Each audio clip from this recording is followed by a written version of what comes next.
because the money going to Hunter Biden goes to Joe Biden. And now, doesn't that make sense? Hunter Biden has been a drug addict for all of these 30 years. Nobody's paying him this money. And everybody knows he's a drug addict. And all the photographs that I have of him being a drug addict, and all the inappropriate photographs I have of him that he describes as being very unsafe for children, Hunter, describes the photographs as being very unsafe for children. That's another email right here, just in case you think this is me, this is Hunter, and this is very serious.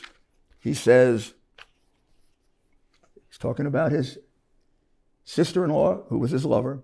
She told my therapist that I was sexually inappropriate with a 14-year-old girl when she says that I FaceTime naked with her, and the reason I can't have her out to see me is because I'll walk around naked, smoking crack, talking tom girls on FaceTime. When she was pressed, she said that I never said anything like that. But the bottom line is that I created a very unsafe environment for the kids. There are numerous text messages, emails, and photographs that support that. I brought this to the Delaware police within 4 days of seeing it. Joe Biden's been sitting on it for 3 years, so I conclude with the following observation. You may feel sorry for Hunter Biden.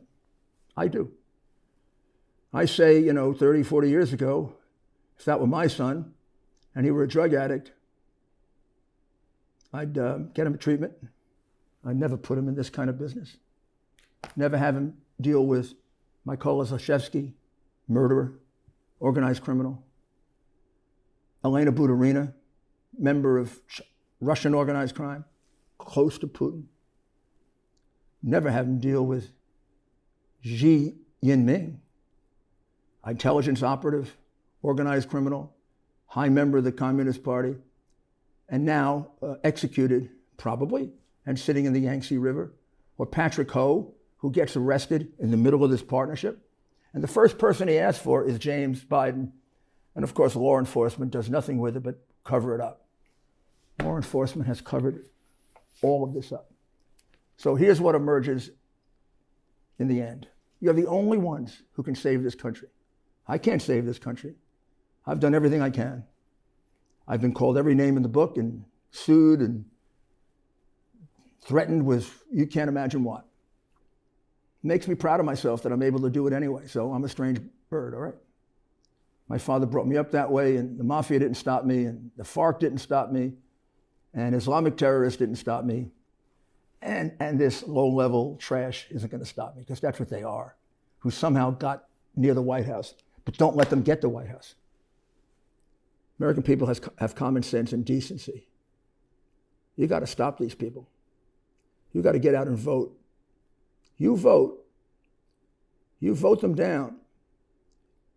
You get them out, and I promise you that I will expend as much effort to clean this up so we no longer have censorship, and so we get these crooked politicians out of Washington, Republican or Democrat. There's just a few of them. They go back to the Clinton era.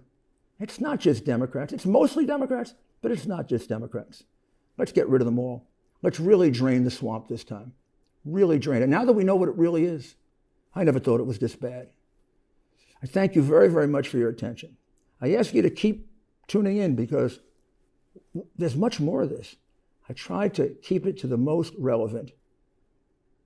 Thank you, and let's end by just quietly tuning out and saying a prayer to God that he'll save our republic from this kind of corruption, depravity, and disaster.